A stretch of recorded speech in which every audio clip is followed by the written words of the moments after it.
Assalamualaikum warahmatullahi wabarakatuh. Selamat pagi, semangat pagi, salam sejahtera untuk kita semuanya. Bertemu lagi dengan saya, Harti Supriyatin, guru matematika di SMA Negeri 14 Bekasi. Pada kesempatan kali ini, saya ingin berbagi materi terkait dengan rendahnya motivasi belajar peserta didik dan bagaimana cara meningkatkan motivasi belajar peserta didik. Rendahnya motivasi belajar peserta didik pada saat kegiatan pembelajaran, sebenarnya permasalahan ini bukan hanya di SMA Negeri 14 Kota Bekasi, tetapi saya yakin di seluruh Indonesia. Di seluruh tanah air, Bapak Ibu guru pasti menghadapi permasalahan yang sama, ya, yaitu terkait dengan rendahnya motivasi belajar peserta didik. Motivasi itu sendiri sebetulnya terbagi menjadi dua. Yang pertama yaitu motivasi intrinsik, berasal dari dalam diri peserta didik itu sendiri, dari dalam diri individu. Sedangkan motivasi dari luar, yaitu ekstrinsik, itu adalah motivasi yang datangnya dari pihak eksternal yang bisa mempengaruhi terhadap diri seseorang. Nah, untuk peserta didik terkait dengan rendahnya motivasi belajar itu, diantaranya ada beberapa permasalahan yang dihadapi. Yang pertama yaitu minimnya minat belajar peserta didik. Kemudian yang kedua, peserta didik belum menemukan gaya belajar yang tepat. Yang ketiga, peserta didik tidak menyukai mata pelajaran tertentu.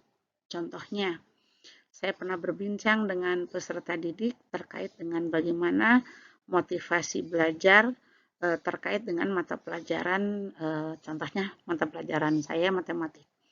Anak tersebut mengatakan bahwa dia suka terhadap gurunya, tetapi dia sudah berusaha belajar, tetapi tetap tidak suka dengan mata pelajaran tersebut.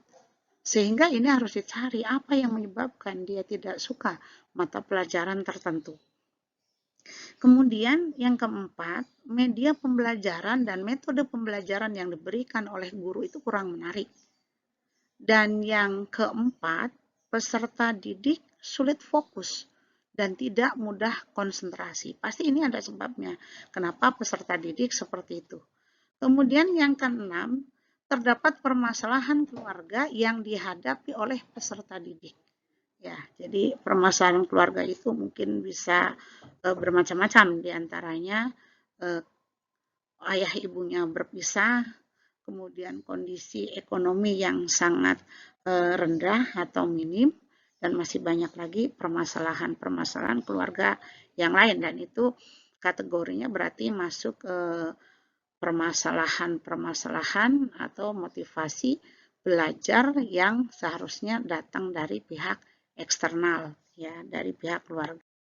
Kemudian sebagai seorang guru ketika menghadapi berbagai macam permasalahan yang dihadapi oleh peserta didik sehingga anak tersebut menjadi motivasi belajarnya rendah, guru harus mencari alternatif atau solusi dan strategi. Nah, diantaranya bagaimana? Yang pertama, guru harus menggunakan media pembelajaran yang variatif. Jadi tidak hanya satu saja atau monoton. Kemudian yang kedua, guru menerapkan metode pembelajaran yang tepat dan beragam pada setiap submateri agar peserta didik tidak mudah bosan dan jenuh.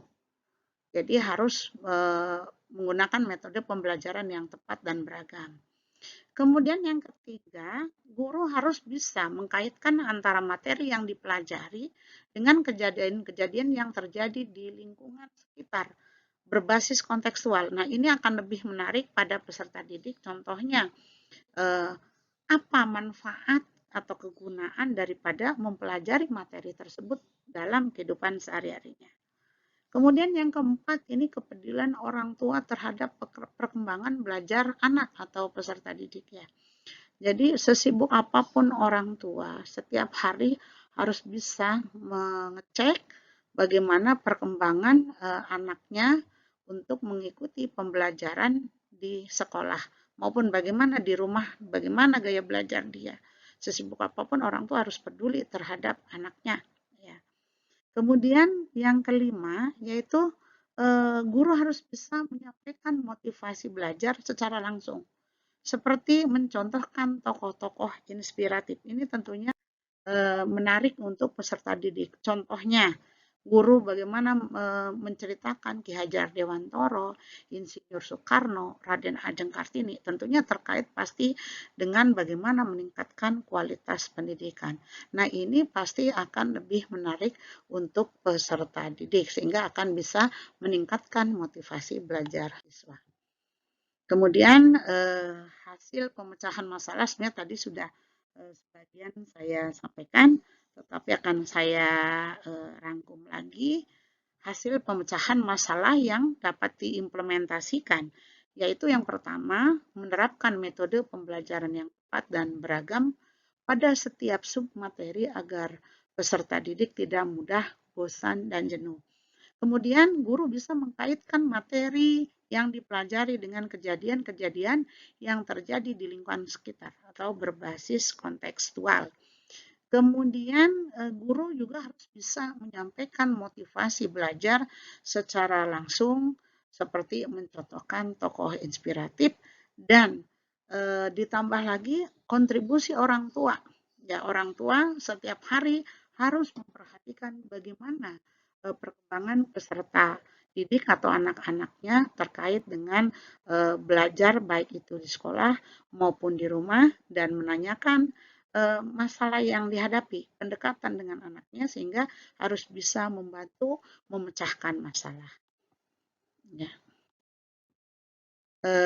Demikian apa yang bisa saya sampaikan.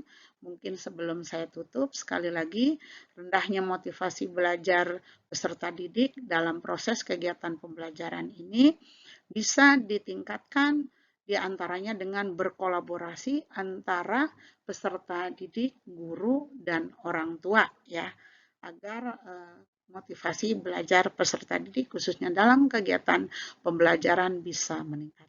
Demikian apa yang bisa saya sampaikan.